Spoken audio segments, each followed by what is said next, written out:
moscas bicheiras a nos beijar e cobrir. Bom dia a todos. Gostaria de dar as boas-vindas ao público, né, que está nos assistindo ao nosso segundo dia da 12ª jornada do EBEP Rio, né? Eu gostaria aqui, em primeiro lugar, né, de justificar a ausência do nosso querido Ailton Krenak. Ele teve um imprevisto de última hora e, infelizmente, ele não vai poder estar conosco aqui hoje. Uma grande pena, né? Não poder compartilhar com ele todo o seu pensamento, né?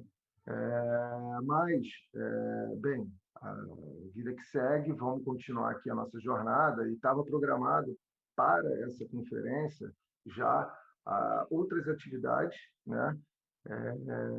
Motivados e provocados pelo próprio Krenak, né?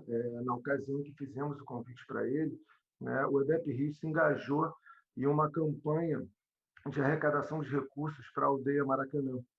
E eu queria, então, convidar vocês todos a assistir um pequeno vídeo realizado pelo próprio pessoal da aldeia, né? E após a realização desse vídeo, eu vou chamar aqui a Líbera e o Alberto para falar um pouco sobre essa campanha de arrecadação. E se vocês tiverem algumas dúvidas sobre ela, vocês vão poder usar o chat para a gente poder conversar um pouco sobre isso. Então, a gente já pode aí passar esse vídeo feito pelo pessoal da aldeia Maracanã.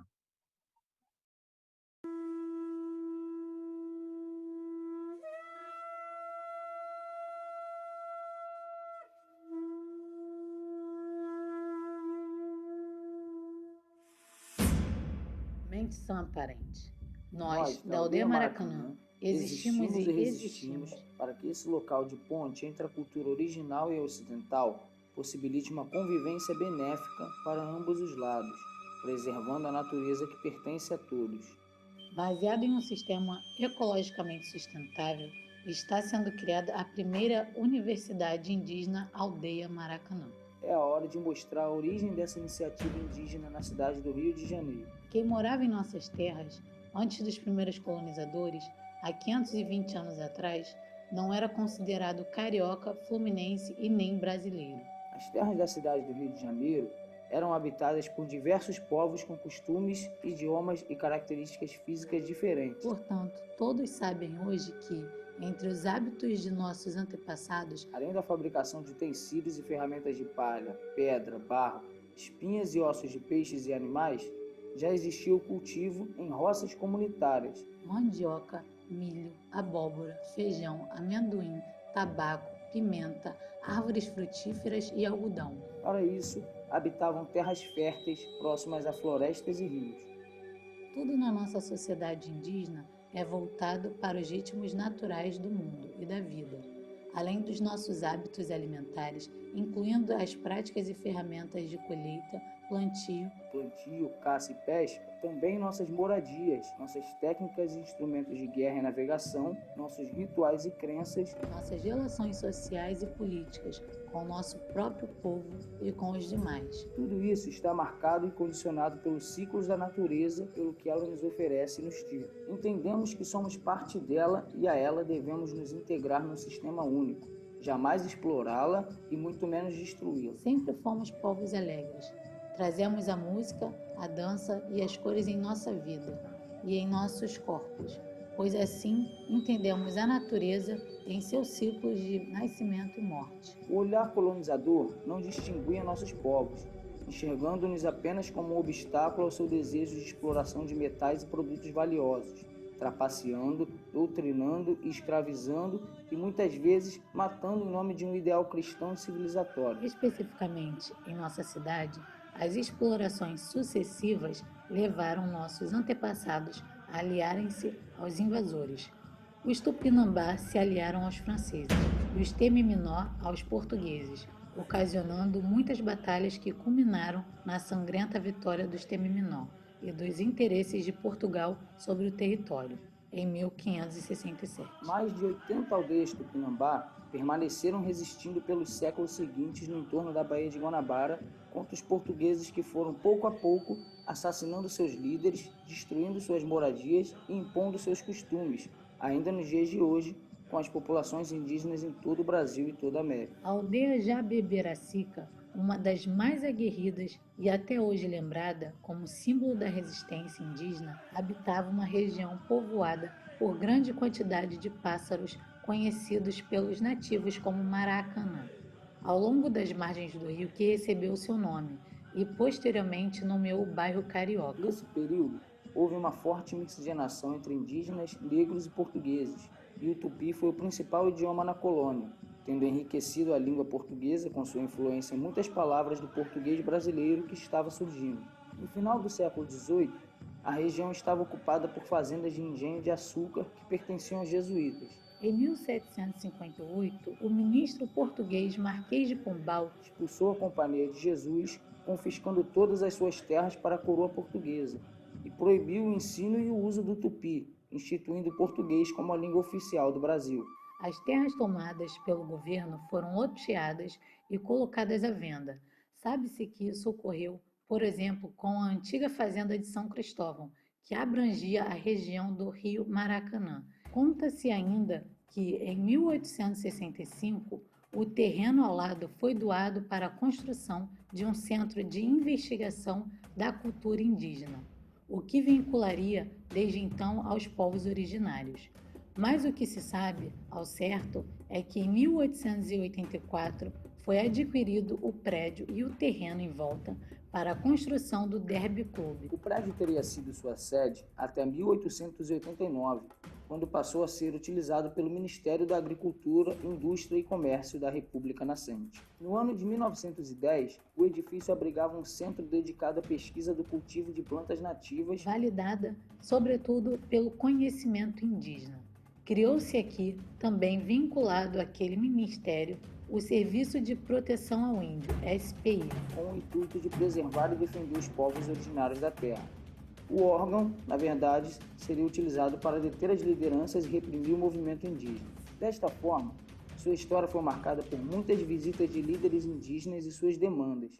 Um exemplo disso é a chegada de 3 indígenas Chucuru, que vieram a pé desde a Serra do Urubá, em Pernambuco, para trazer ao Marechal Rondon a reivindicação pelas suas terras ancestrais usurpadas por coronéis da região. Saindo de sua aldeia em outubro de 1953, chegaram ao Rio de Janeiro no primeiro dia de 1954.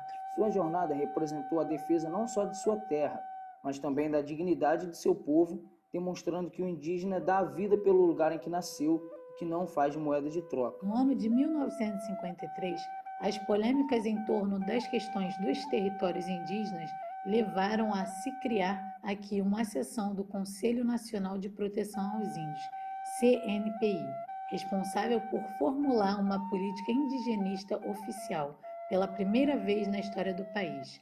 Mas o acontecimento mais significativo daquele ano, pelo qual o prédio até hoje é lembrado, é a criação, após diversas reivindicações dos povos indígenas, do primeiro Museu do Índio na América Latina. Por aqui afluíam comitivas e mais comitivas de parentes de diversas procedências. Desde o Nordeste, etnias como Potiguara, Pataxó, Pancararu, Funiô, Xocó, Cariri, Teneterrara, Canela e os Cricati. Com o do Centro-Oeste, como os Craô, Carajá, Camaiurá, e os do Sul, como os Caigangue, os Guarani, Puri, e no Norte, como os Ticuna, os Munduruku, Maioruna, Tucano, como os povos de tantas partes e tradições diversas, vieram a este ponto de referência indígena na cidade do Rio de Janeiro. O Museu do Índio continuou no prédio da Rua Mata Machado até 1978, quando foi transferido para o bairro de Botafogo, sob a alegação de que ali seria construída a estação de metrô Maracanã. Apesar do tombamento do imóvel ter sido proposto pela Procuradoria Federal,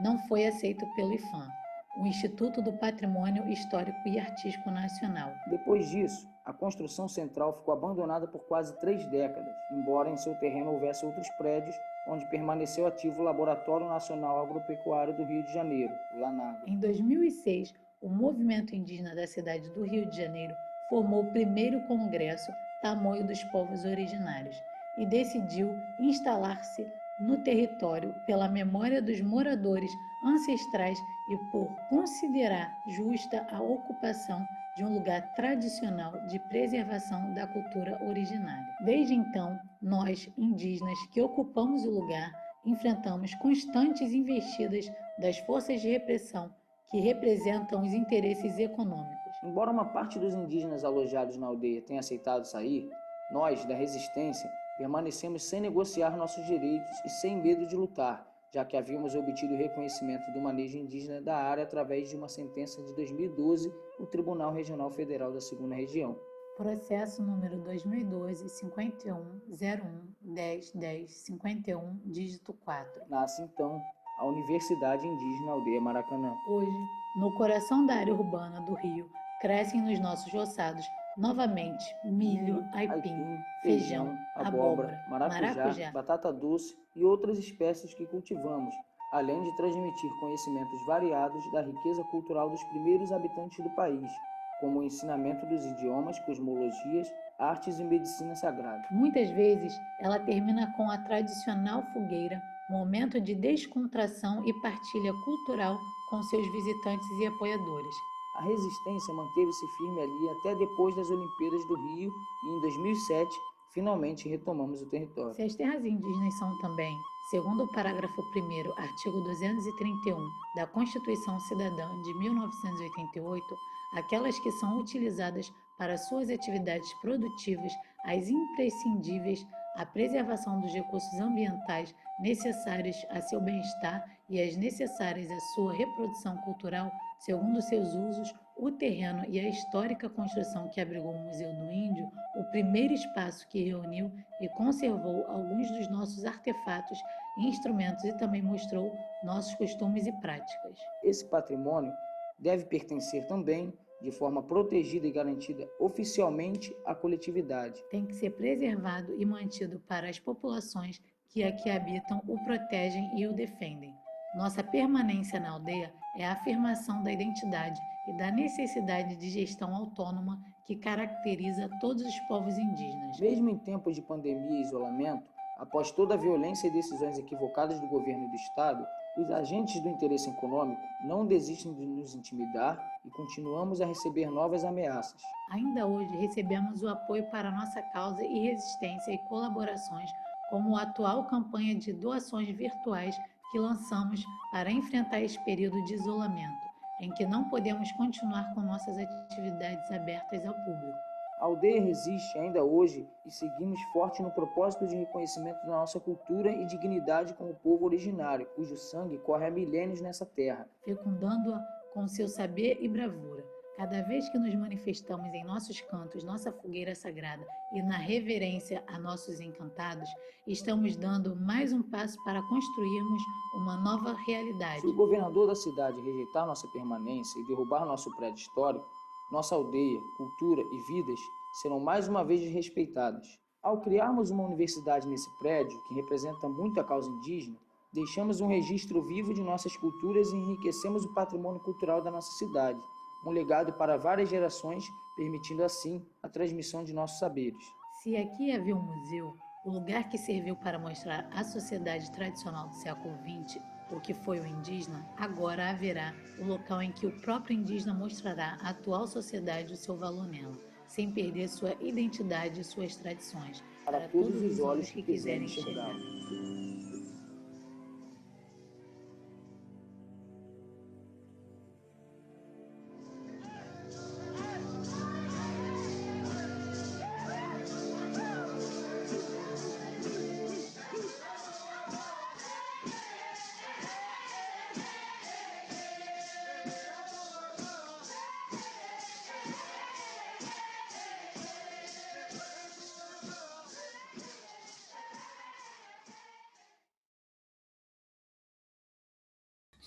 Olá a todos, muito bom dia a todos os inscritos, a todo mundo que está também na organização desse evento do EBEP.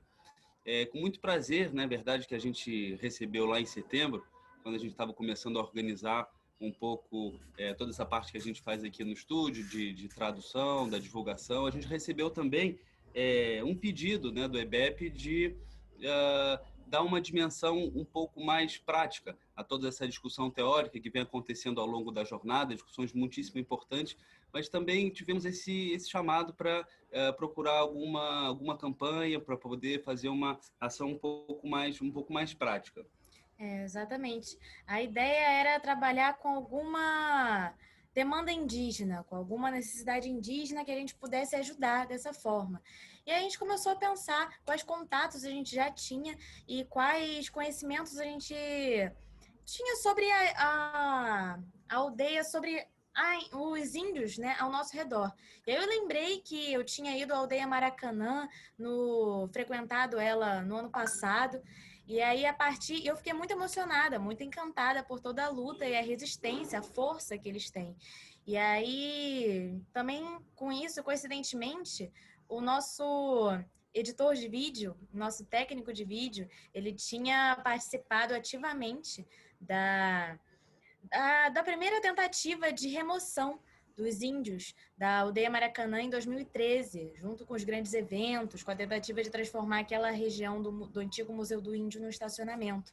E ele acabou gravando um documentário de guerrilha, feito na prática. Cinco cineastas se juntaram no momento, fizeram umas gravações e montaram esse documentário, que inclusive o pré-lançamento dele está sendo feito no site da jornada, vai ficar disponível até o dia 7 até o último dia da jornada, e acho que é muito interessante a gente conhecer um pouco mais desse espaço, dessa luta, dessa resistência. É algo que está aqui do nosso lado, pelo menos no Rio de Janeiro, do lado do estádio do Maracanã.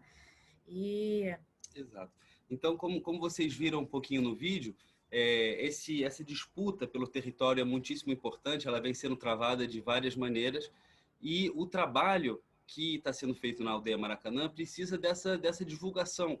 As pessoas precisam saber que ali, em frente ao estádio, né, o estádio aqui no Rio de Janeiro, para quem conhece, ali na Avenida Maracanã, na esquina com a rua Mata Machado, desde 2006, esse grupo de indígenas, que são Guajajara, mas são também Ticuna, são Nambiquara, são pessoas que estão lutando por tudo aquilo que durante tanto tempo foi reprimido, como a língua deles, os saberes medicinais ligados às plantas, a música, uma série de formas de expressão que vem durante muito tempo sendo reprimidas. Então, para quem não conhece, não sabe, vale muito a pena prestar atenção e ver um pouco do que acontece na nossa cidade, nessa parte do Maracanã, ali na Tijuca. Hoje nós estamos, inclusive, vestindo aqui as camisas, né, que são feitas lá pela aldeia. Convidamos vocês a conhecer também. Eles têm um Instagram, que é o Resistência Aldeia Maracanã, e também tem o Aldeia Maracanã,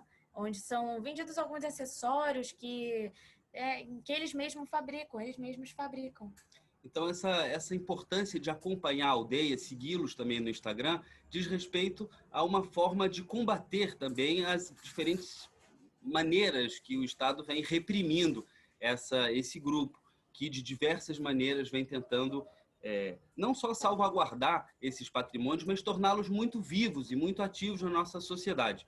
É uma universidade, é um museu, mas são categorias que nas palavras indígenas também ganham conceitos outros, que é preciso investigar e é preciso conhecer. Só a título aqui, uma coisa importante da nossa conversa com o Urutau, com a Potira, com as pessoas, algumas das pessoas que aparecem aqui no vídeo também, eles nos diziam que na língua Guajajara a palavra, né, se traduz como alma.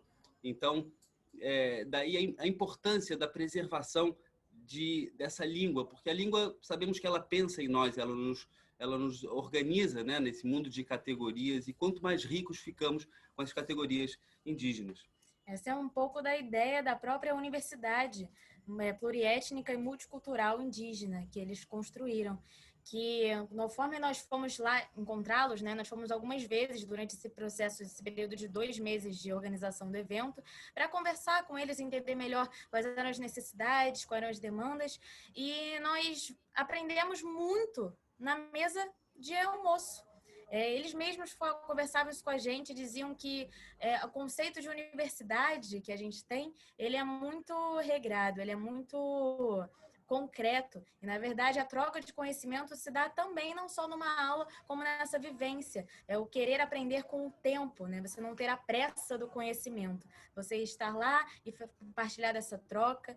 Então, fica aí a ideia de se conhecer melhor e de ter esse... Perfeito. Então, desde setembro, a gente vem ajudando, a gente vem se envolvendo muito nas campanhas que eles estão fazendo, nas benfeitorias, nos podcasts que são convidados, vai ter uma série de entrevistas com indígenas e discutindo temas mais variados dessa nossa atualidade e também dessa resistência, do que significa ocupar o espaço, acreditar que se tem plena legitimidade para, justamente a partir desse território, poder protagonizar, né, uma nova forma de conhecimento, uma nova forma também de existência.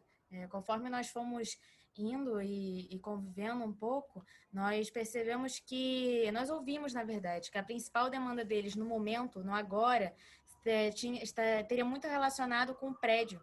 Esse prédio que foi tratado no filme, que conta a história que antigamente foi o primeiro Museu do Índio, ele está com as telhas caindo. Esse prédio realmente não teve uma certa manutenção como necessidade, como prioridade do Estado.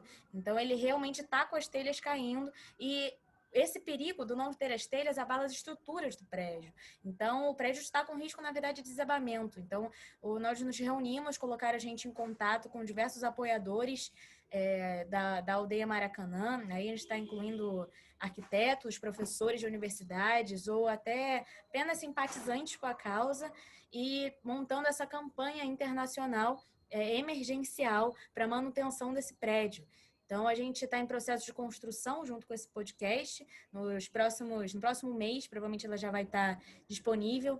Então, esse também é um ponto importante da gente pedir, na verdade, que vocês sigam, que acompanhem, que conheçam um pouco mais e também que fiquem atentos para esse chamado que vai ser feito. Exato. Então, são palavras aqui, a gente não quer falar por eles, obviamente, eu acho que o vídeo fala melhor e qualquer conversa com eles seria mais interessante do ponto de vista de conhecer essa realidade. O que a gente vem fazer aqui é mais divulgar, né, novamente, essas imagens, o projeto e pedir a vocês que curtam, que participem, que fiquem inteirados, porque volta e meia é também graças a esse acompanhamento virtual pelas redes que as pessoas vão poder saber de algum tipo de uma nova agressão, uma nova invasão que esteja acontecendo nesse território e que possamos, assim, dar visibilidade como cidadãos e respeitando o direito de todos ao território e à prática de suas culturas tradicionais. O último ponto, antes da gente se despedir,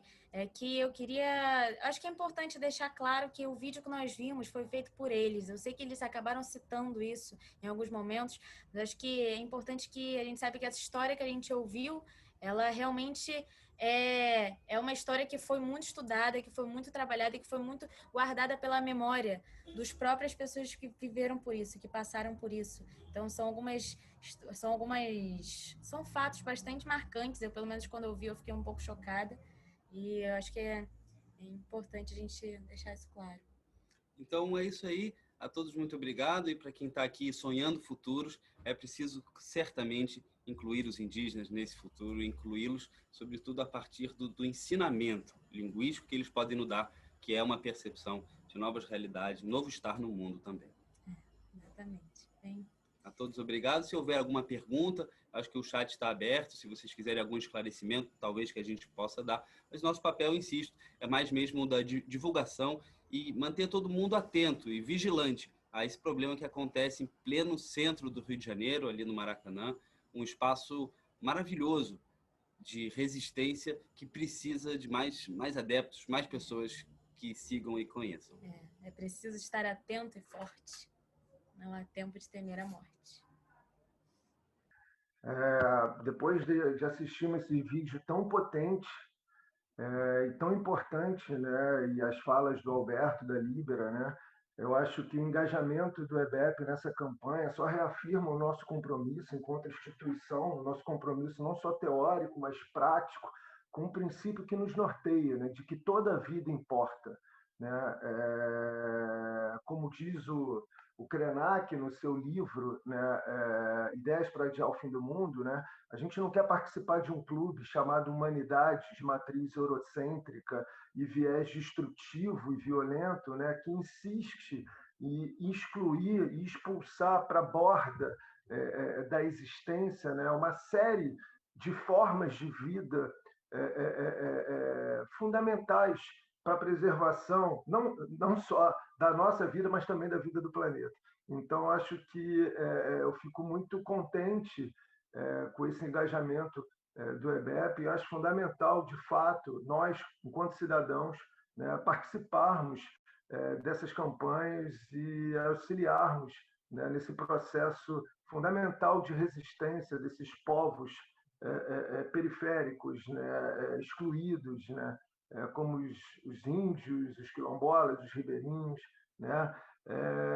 Bem, o chat está aberto, se vocês quiserem tirar alguma dúvida sobre essa campanha, né? Eu queria lembrar que o vídeo que vocês viram, tão bonito, né? Está disponível no YouTube, no chat dessa nossa conferência agora, já tem um link para esse vídeo, para quem quiser assistir novamente, né? Gostaria de reafirmar, né, o que o Alberto e a Líbera falaram sobre o lançamento do documentário Urutau, documentário sobre a remoção da aldeia Maracanã, que aconteceu em 2013, que está no site da nossa jornada. Então, vou aqui aguardar um pouco para ver se tem alguma pergunta no chat, para a gente fazer a Alberto e a Líbera. Uma outra instituição que a gente também apoia, que eu acho que é muito importante nesse momento de pandemia que a gente está vivendo, uma instituição que já tem 11 anos no Brasil, chamado Teto, né, que desenvolve projetos comunitários, em especial construção de moradias em comunidades de muita vulnerabilidade social, né? É um projeto muito fundamental, principalmente na cidade do Rio de Janeiro. No Brasil, surgiu no Chile há 30 anos atrás. No Brasil já está em 6 capitais, né? E quem quiser saber mais um pouco também sobre esse projeto, né, de construção de casas, né, de moradias emergenciais para comunidades que vivem num risco habitacional muito grande, basta acessar o site do Teto, né, teto.com.br, e também tem uma campanha lá constante de arrecadação, né, para você se transformar em amigos do Teto.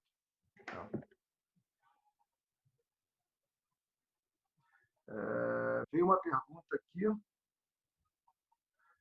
para a Líbera e para o Alberto, né? Para vocês, vamos lá, estão me escutando? Perfeito.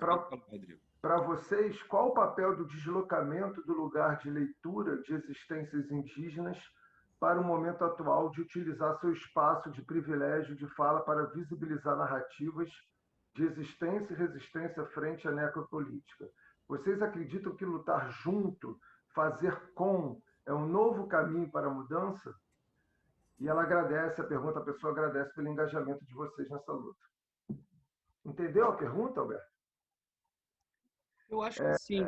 Qual o papel, pelo que eu entendi aqui, qual o papel de quem está no espaço de privilégio de lutar com esses povos periféricos, né, que estão resistindo a esse massacre produzido pelo sistema neoliberal que vivemos? A situação é muito delicada mesmo lá. A gente ficou muito impressionado também com o que viu, com a luta a vontade de voltar à terra. Quer dizer que a autoridade local quer construir ali um estacionamento, então ela vem cimentando, tornando liso toda uma superfície que os índios querem voltar a ter contato com a terra para poder plantar, para poder produzir essas trocas. E aí o papel de quem não é indígena, né, de quem não é da aldeia, e aí nisso eu posso mencionar o filme do Urutau, do nosso colega aqui do estúdio, que é o Dinho, que está ajudando a gente aqui com a edição dos vídeos. Mas em 2013 ele estava lá dentro, lá dentro da aldeia, na hora que a polícia começou a invadir a aldeia para expulsar esses indígenas de lá. Então, o papel nosso, acho que tem muito de se tornar visível. Quando você está com uma câmera e você está filmando o rosto desse policial que está entrando lá, e você está acompanhando, você está vendo essa luta, essa resistência indígena e dando muita visibilidade a ela. Então, é claro que é uma união de forças, né? São muitas demandas para poder fazer face a essa constante, né, necropolítica que há anos vem tentando empurrar, silenciar e calar essas vozes e existências.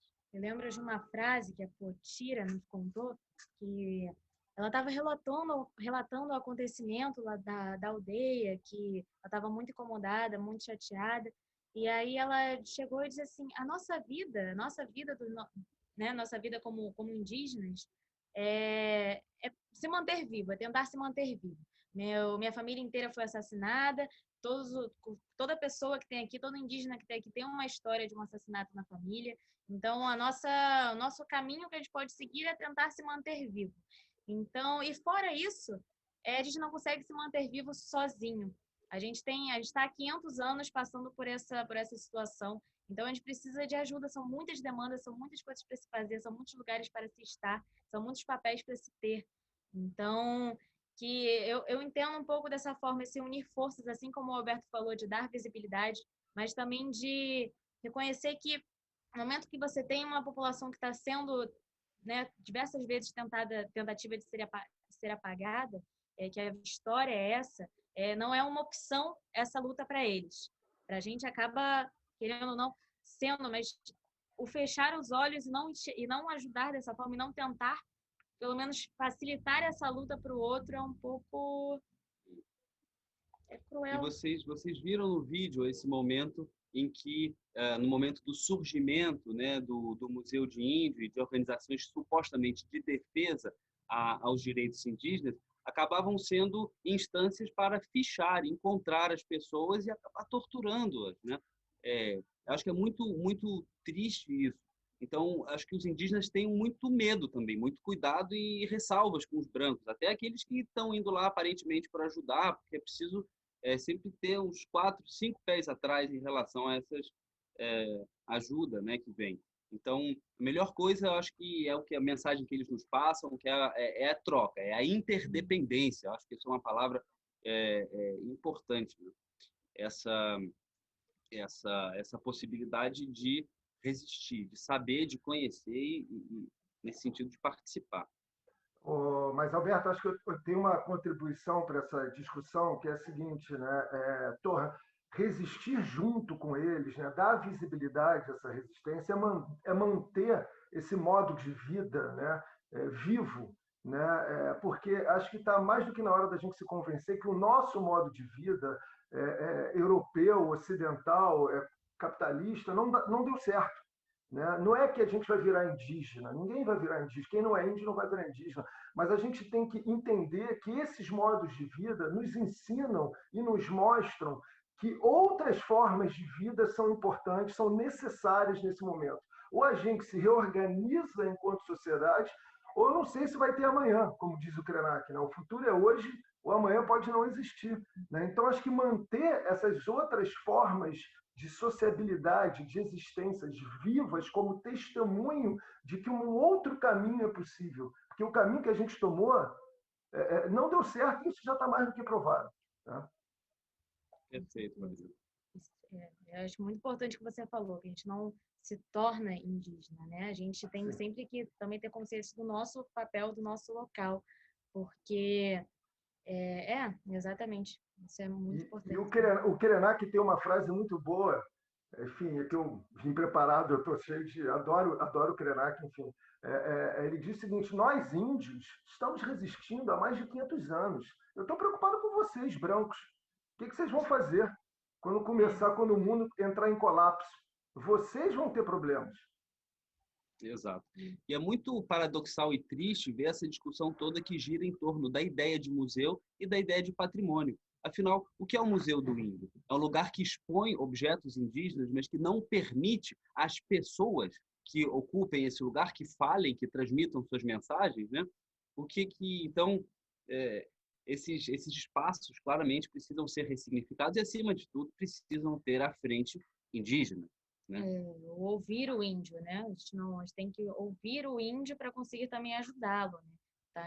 Reconhecer as demandas deles. A gente estava vendo essa questão até do filme do Dinho, que ele gravou, que nessa desocupação, nessa retirada da aldeia dos indígenas da aldeia Maracanã em 2013, eles tentaram refúgio no Museu do Índio, em Botafogo. E o Museu do Índio fechou as portas e expulsou-os mais uma vez, né?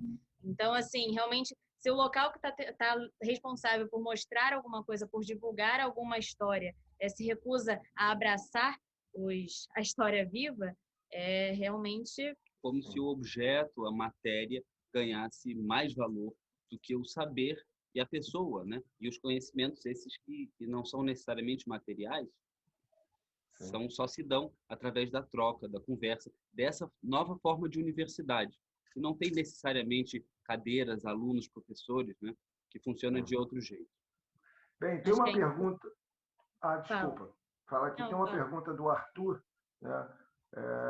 É claro que a psicanálise é uma pergunta ampla e talvez uma provocação. É claro que a psicanálise e toda a produção de conhecimento que a rodeia encontra-se à margem, inclusive disso que seria o que Krenak chama de humanidade no livro dele, ou da violência de Estado.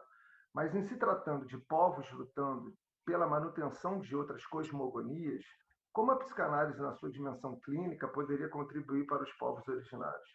Seria o papel da psicanálise produzir tão somente abertura na cosmogonia ocidental ao contato com outros modos de vida? Bem, acho que essa pergunta seria mais para mim, que sou psicanalista, do que para vocês. Eu vou aqui dar uma resposta ampla, mas eu estou numa mesa, pessoal, mais tarde hoje, às 4h30, né? Onde eu vou estar tratando justamente, vou estar tentando trabalhar justamente isso. Mas aqui, só para não ficar sem resposta, não se trata de fazer psicanálise com os índios, evidentemente, né? Acho que os índios já têm seus rituais de subjetivação, enfim, muito bem estabelecidos, né? Mas sim, concordando com você, Arthur, se trata de ampliar para a cultura ocidental, branca, europeia, a maneira como a gente se relaciona com os outros seres vivos do planeta, não só seres vivos considerados humanos, mas vegetais, minerais, ou seja, todos os outros existentes. Me parece que a psicanálise deveria se abrir para uma posição de biofilia em relação ao planeta, né? Até então, a gente sempre foi muito centrado, né? Oriundo de uma matriz moderna de pensamento, né? Devedores de Kant, né? A gente foi muito centrado na noção de sujeito, né? Tudo bem, mas acho que agora isso está em crise, né? Resta saber como é que a psicanálise vai se posicionar. Não tem uma resposta para isso. Enfim, hoje à tarde a gente vai estar discutindo um pouco mais sobre isso, né? Depois tem uma outra pergunta aqui. Queria saber sobre os dois que estão falando, de que forma se engajaram com esta causa. Eu acho que isso já foi respondido. E segundo, de que forma vai se passar a campanha para a contribuição? Essa campanha ela vai ser passada tanto pelas redes sociais da Aldeia Maracanã, do Instagram, o Facebook, também está sendo criado um site que vai ser entrado no ar, que vão reunir diversas outras campanhas que existam também, porque a demanda não é só o prédio, né? O prédio realmente é uma questão emergencial, mas tem outras questões de água, de saneamento, de um muro até, porque é muito exposto o lugar onde eles estão, e é uma região de muito fácil ataque, de muito fácil entrada, de muito fácil... Você fica lá 1 hora do seu dia, você já ouve gente passando, gritando, xingando, jogando lixo. Então, assim, enfim, tem diversas outras demandas. E que tudo isso estaria reunido nesse site. E também está sendo feito um podcast contando a história da Aldeia Maracanã. História não, relatos. Toda semana vai ter um tema, né? De 2 em 2 semanas vai ter um tema. Seria o Genipapo e Urucum. E aí, mais para frente virão, seguindo as redes sociais que estão prontas até agora, o Instagram e o Facebook, vão sendo adicionadas esses novos portais, essas novas plataformas. A gente trabalha num estúdio de música, de gravação e de tradução.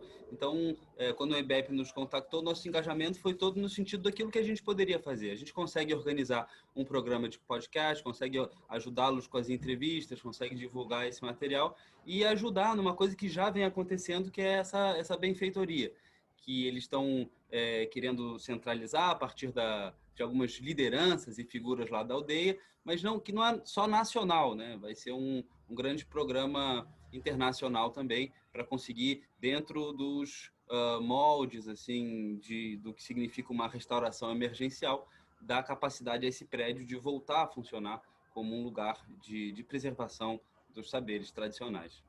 A gente não está falando de uma universidade tradicional, completamente tradicional, que tem exatamente as cadeirinhas e o quadro, todo mundo parado e sentado, mas a gente ainda está falando de um lugar que precisa de um espaço. Eles realmente precisam de um teto, vamos dizer dessa forma, né? Se esse prédio é historicamente construído em função da memória indígena e ele ainda está vivo, que ele se mantenha vivo para ser usado dessa forma. Tem aqui um comentário, não é exatamente uma pergunta, mas o comentário da Adriana, né? Talvez possa ser importante pensarmos no que as práticas e resistências e, sobretudo, as subjetividades indígenas podem se relacionar com a clínica. Krenak fala da falência do antropoceno. Fátima Lima falou ontem de tomar o fim do mundo como o conhecemos. Poder mesmo nos perguntar quais as implicações disso para o campo da clínica. Experiências como essa de se avizinhar, se aproximar, escutar, aprender, apoiar, estar junto à aldeia Maracanã são de extrema importância para a construção desse campo clínico-político. Ao mesmo tempo, poder escutar esses modos de vida possíveis e que vem resistindo desde muito tempo. Concordamos inteiramente com você, quem que falou que é a Adriana, né? O Vitor também faz aqui um comentário, né? Fiz minha graduação em psicologia em uma instituição privada, programa governamental de concessão de bolsas no interior do Espírito Santo. Na graduação, quando entrei em contato com a psicanálise, embora percebesse como instrumento potente de escuta e cuidado, parecia-me uma prática privilegiada para determinado estrato social. Sou de uma comunidade periférica e não me autorizava a me reconhecer como psicanalista. Sou grato pelo evento, pelas discussões aqui tecidas, pois me possibilita o reencontro com uma ética que não crie condições de escrita restritas. Vitor, acho que essa é toda a tônica do evento. Aliás, essa é um princípio que rege o EBEP enquanto instituição, de abertura desse muro elitista que a psicanálise acabou construindo ao longo da sua história. Então, que bom que você está participando disso. Essa é a nossa luta também. Bem, enquanto chegam aqui mais perguntas, né, lembrando de novo, né, que o documentário Urutau vai ficar no site só até o fim da jornada, né, um documentário muito, muito forte, né, vale muito a pena assistir. Então, até sábado ele está disponível no site da jornada na íntegra, né? A Simone Perisson, nossa amiga do EBEP, pede para falar mais sobre como funciona a Universidade da Aldeia ou na Aldeia Maracanã. Se vocês têm notícias sobre isso, os mais detalhes. A gente sabe que toda terça e quinta, de 3 às 6, tem um grupo lá recebendo as pessoas. Então, nesses horários acontecem as aulas de linguística. Então, eles passam algumas noções sobre as línguas de matriz G, de outras matrizes também. Então, é nesse momento, nessa troca, onde é possível conhecer mais. Acho que é importante e preciso ir lá e falar com eles. Nesse momento de pandemia, eles realmente estão tendo muitos cuidados com quem eles recebem, né? A população indígena ela já tem sido muito afetada pelo coronavírus. A gente consegue ter visto um pouco da situação deles, que mesmo isolados, chegaram aí pessoas até levarem algum remédio e acabaram passando a própria doença, né? Então, assim, eles têm tido algumas restrições quem chega, né, nesse espaço. Então, as aulas estão um pouco reduzidas nesse período, mas funcionam essas aulas de linguística. Eles têm aulas também de plantas medicinais, de canto indígena. Eles também têm alguns encontros de rituais. Eles também têm a própria questão da recepção de algumas escolas para conversar da própria suporte com a UERJ, que eles têm uma relação com a UERJ, com o Laboratório de Estudos Indígenas da UERJ. Então, eles têm algumas atividades que elas vão acontecendo, elas vão sendo lançadas, algumas turmas dessas temáticas, só que o principal é o estar junto, é o estar fazendo parte daquele ambiente e conversando entre si, tendo essa troca. Só para falar um pouco, não sei se isso ficou claro, os indígenas não moram dentro do prédio, né, desse prédio onde funcionou o Museu do Índio. Eles ocupam um espaço maior que, muito tragicamente, vai da Praça Médici, né, Presidente Médici, passando pela Avenida Castelo Branco, até chegar ali na Mata Cavalo, ali na Tijuca. Eles estão num lugar simbolicamente carregadíssimo, né, nesses nomes que tem essas praças e essas ruas. Então, eles gostariam de usar o prédio do museu como ambiente da universidade. E eles têm casas de construções arquitetônicas próprias, enfim, em volta desse espaço. Eles têm diversos eventos também. Eu, inclusive, fui em um do Dia da Mulher, no ano passado, que era um almoço e uma roda de debates. Era um dia inteiro de debates e conversas sobre como é ser mulher. E era uma troca sobre como é ser mulher indígena e como é ser mulher dentro de uma cultura já ocidental. Então, foi um dia inteiro de conversas, trocas, e onde todo mundo cozinhava junto, cada um levava um prato, cada um levava uma verdura, um legume. A gente colhia também tudo junto, e aí a gente se reunia para ter esse diálogo, ter essa troca. Eles têm vários eventos dessa forma. Tem mais uma pergunta aqui, pede duas perguntas, né? Vamos lá. Uma da Emília, né? Sabemos da exploração dos povos indígenas como mão de obra escrava nas Américas, isso é muito pouco falado. Vocês poderiam falar um pouco sobre isso? E a outra é do Pedro, né? Que pede para falar um pouco mais sobre o conceito de empoderamento com esses grupos sociais e com a pedagogia do oprimido. Eu não sei exatamente se vocês querem falar sobre isso, sobre essas duas perguntas aqui. São perguntas muito bravas, assim, claro, são anos, são séculos, né, de um problema muitíssimo grande. Eu acho que a gente não se sentiria assim com capacidade de responder a isso. A gente está aqui mais para fazer essa divulgação. Assim, nós conversamos muito com eles, nos sentimos afetados, muitíssimo afetados em nossas visitas, nossas conversas, aprendemos demais. Assim. Mas acho que a gente não se sentiria no lugar para responder a essas perguntas. A gente tem a nossa percepção, nossa impressão, mas eu acho que seria mais interessante conversar com eles. Eu queria só compartilhar com vocês um termo que eu conheci recentemente. Eu sou bióloga e eu vi falando muito sobre o antropoceno, né? O próprio Krenak, ele fala bastante dessa questão do antropoceno. E eu estava fazendo um curso sobre inéditos viáveis, as novas perspectivas para uma educação transformadora, para uma educação libertadora ecológica, né? Nesse quesito. E aí eles estavam falando muito sobre um termo de capitaloceno. Eu achei ele muito interessante. Tem diversos artigos que trouxeram esse termo em conflito com esse antropoceno, que o antropoceno está falando mais do papel do homem como centro, né? E toda essa destruição, como afetou tanto a natureza que já virou essa complicação. Mas que esse capitaloceno, na verdade, ele incluiria também a questão do capital, do capitalismo, né? Que quem destrói, o antropoceno ele não diz quem destrói, ele não diz quem destrói, quem mata, quem explora. Então, eu só queria deixar essa contribuição, porque para mim foi muito realmente quem destrói, quem mata e quem, enfim. E é muito surpreendente ver, e a gente sabe disso, existem leis nacionais, internacionais e estaduais que garantem uma série de deveres e direitos a essas pessoas que não estão sendo seguidos. Então, em relação a ao empoderamento é preciso ver que muitas dessas coisas estão escritas. Então, a luta precisa ser para garantir que isso aconteça mesmo.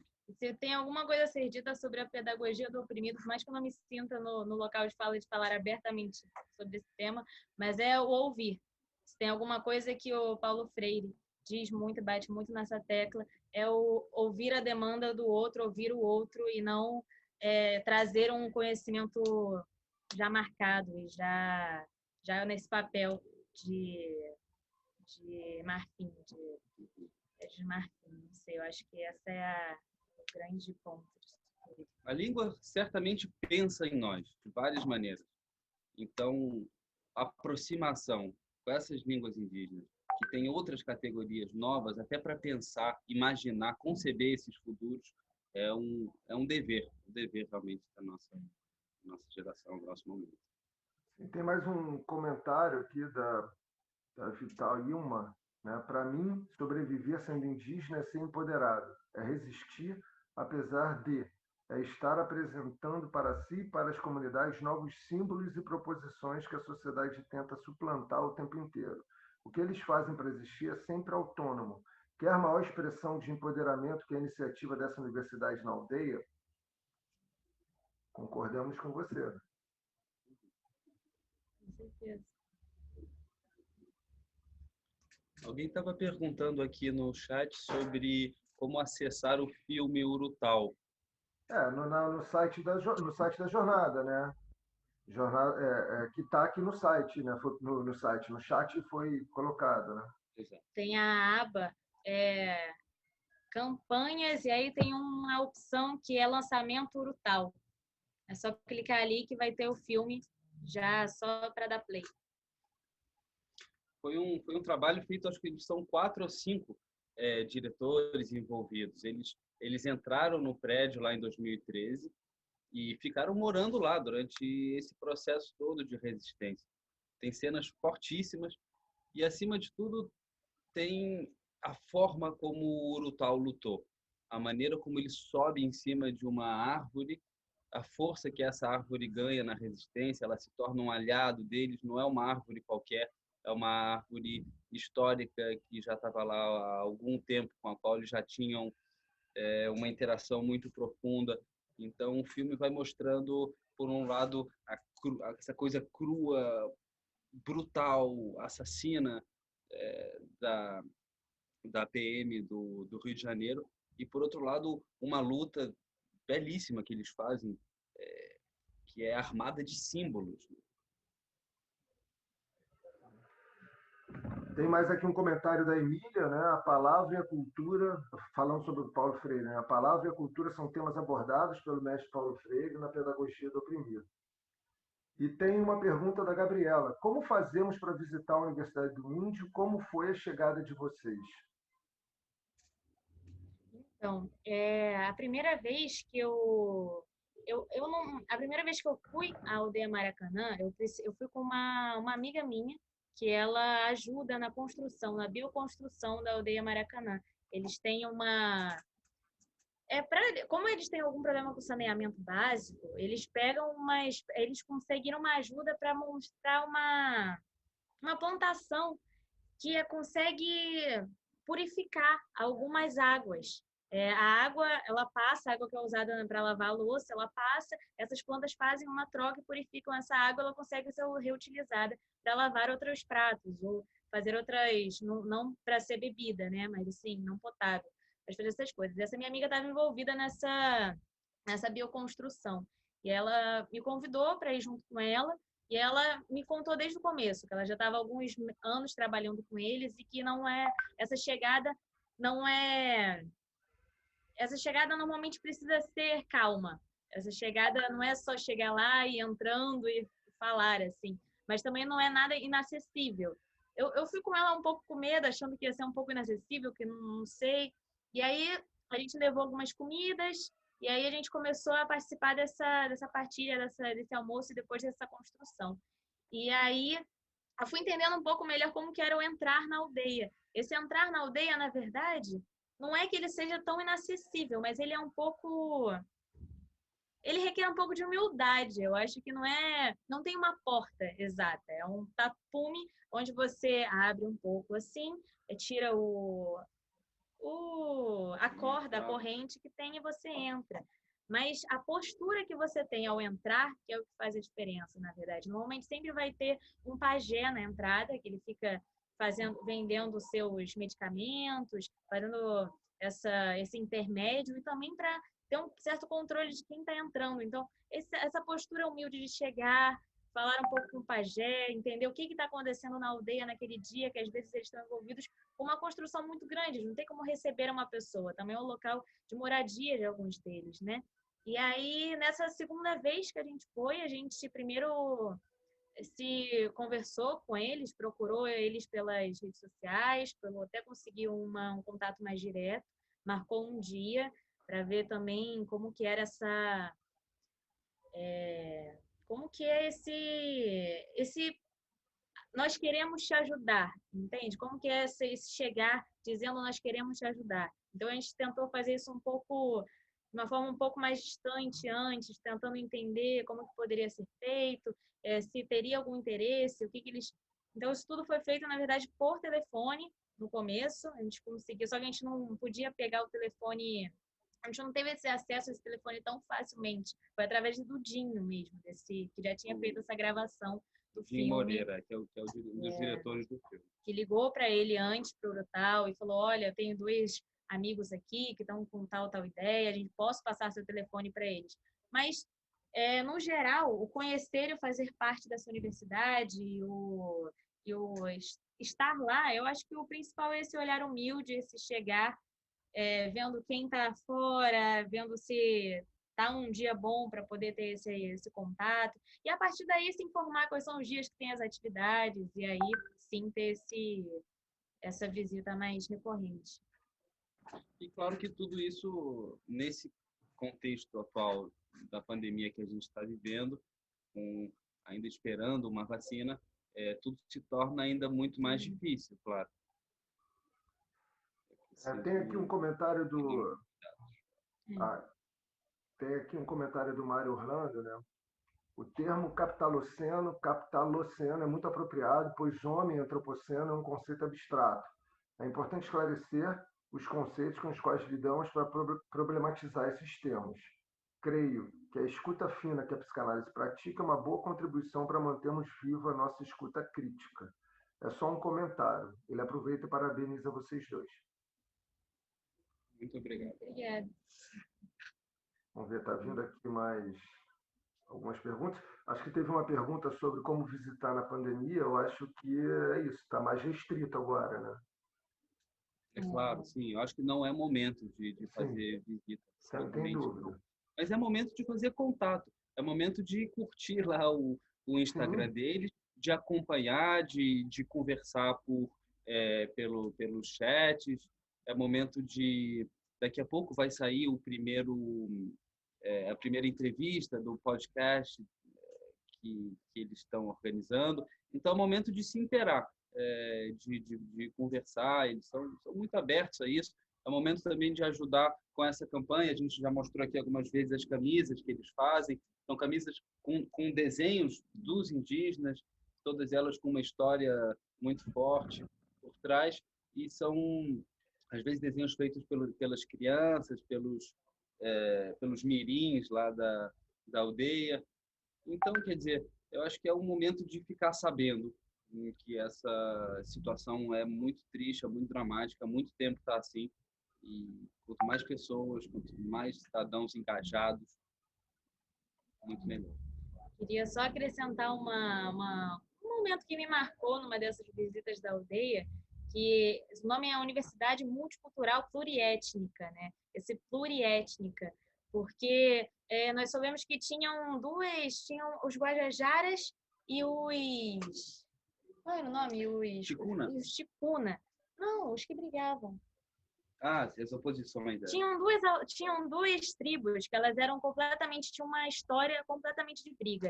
Uma história de de acirramento. As duas estavam naquela região do Pará, e eram os Guajajaras, e tinha uma outra que eu não me recordo agora, infelizmente. Mas o grande ponto foi que na aldeia Maracanã, os Canela, Guajajara isso, e Canela. os Que é uma... Guajajara e os Canela, exatamente. Eles têm uma história de lutas realmente mortais, de um embatimento, tanto que um só come cobra e o outro só come morcego. Eles têm até uma separação restrita da alimentação. Tudo bem que a ver com o ambiente, mas também nessa questão da luta pela sobrevivência, né? O que tem para um comer, o que tem para o outro comer, para diminuir um pouco esse embate. A história é incrível. Mas o grande ponto é que eles convivem, eles vivem juntos na aldeia Maracanã e conversam entre si. E o que eles disseram foi que isso, para a história deles, é algo sensacional, é algo que marca uma nova era, na verdade, deles conseguirem estar juntos, conversando no mesmo ambiente, construindo juntos e contando essa história deles também. São disputas antigas, disputas assim quase míticas que eles têm, que constituem também a diferença entre um grupo e outro, que marca suas personalidades. E, de repente, claro, diante dessa situação, vários grupos indígenas se juntam. Muitos deles são pessoas que já estão na universidade, estudam na UERJ, estão fazendo doutorado no Museu Nacional, na UFRJ. Então, são pessoas muito dentro da academia também. Outros são mais militantes, e outros ainda se encarregam da parte artística, da música, os cartazes, as pichações, os grafites que recobrem o espaço nos tapumes. Todos eles têm um papel também muito forte, muito importante. Então, é um lugar de uma grande assembleia, uma grande aldeia, um lugar de encontro, de trocas que precisa demais ser mantido. Tem mais uma pergunta aqui. Vocês têm alguma informação sobre a relação desse grupo com outras lutas de excluídos na sociedade? São ótimas perguntas, mas eu não sei se a gente se sente no lugar de responder. Existem, sim,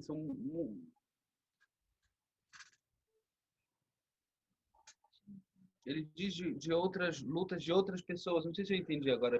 De outros grupos. Por exemplo, se eles se articulam com quilombolas, com outras comunidades periféricas que também estão lutando para sobreviver e para resistir a esse massacre, né?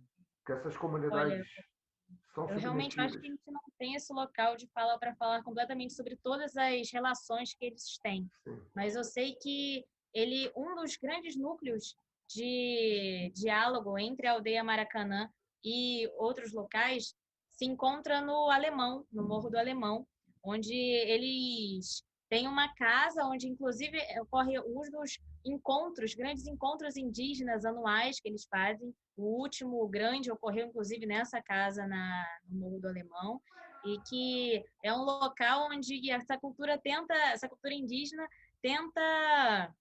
É muito forte, é muito presente, tem um diálogo forte com essa comunidade. Então, eu não posso dizer sobre todas, eu posso dizer sobre essa que eu ouvi deles me contando, que eles inclusive estavam lá no dia que a gente marcou de ir lá, eles estavam lá e depois encontraram a gente. E eu achei muito interessante a gente ter esse espaço dentro desse local e ter essa abertura tão grande. Então, eu acredito que isso é uma forma de diálogo muito forte. Tem mais um elogio aqui para vocês. Alberto e Líbera, muito obrigado pela apresentação. Vocês transmitiram com muita sensibilidade a experiência que tiveram junto à aldeia Maracanã. E eu também agradeço. Eu acho que o que vocês trouxeram aqui para a gente, né, a possibilidade do EBEP também se engajar nessa luta, nessa resistência, né? Fazer aqui da nossa jornada um canal de visibilidade para essa luta, né? É totalmente coerente com a nossa postura, né? Se a clínica psicanalítica só faz sentido, né, quando a gente junta teoria e prática, né? Eu acho que essa dimensão prática, essa dimensão da gente abrir as portas, né, dos nossos consultórios e para o mundo, né, para o mundo lá fora, é fundamental e é algo que a gente tem defendido muito enquanto instituição, e acho que vocês abriram mais essa porta para a gente, né? Estamos trazendo aqui notícias dessa luta, possivelmente para muitas pessoas que sequer sabiam, né? Eu acho isso muito importante. Eu queria agradecer muito a participação de vocês, o trabalho é muito bonito, né? Queria lembrar, né, de novo, mais uma vez, sobre o documentário que está no nosso site, né, até sábado, o Urutau, né? E convidar, depois vou passar a palavra para vocês encerrarem, mas eu queria também convidar a todos, né, depois da gente encerrar, 14h30, nós temos a conferência do Achille Mbembe, com a participação do Joel Birman, e aí eu queria lembrá-los desse nosso próximo evento aqui dentro da jornada. Tá bom? Agradeço a todos que participaram desse nosso evento agora, e até mais.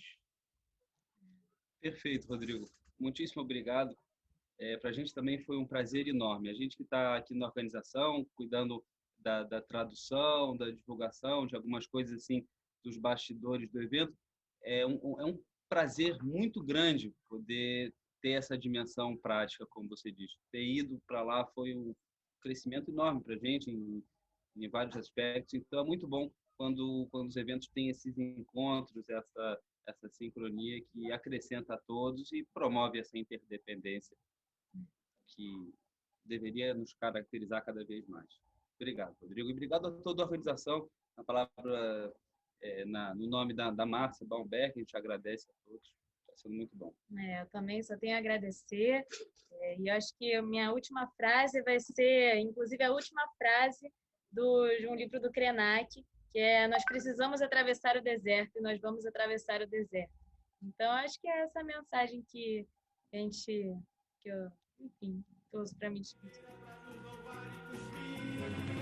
Tchau, tchau. E pelas moscas bicheiras a nos beijar e cobrir.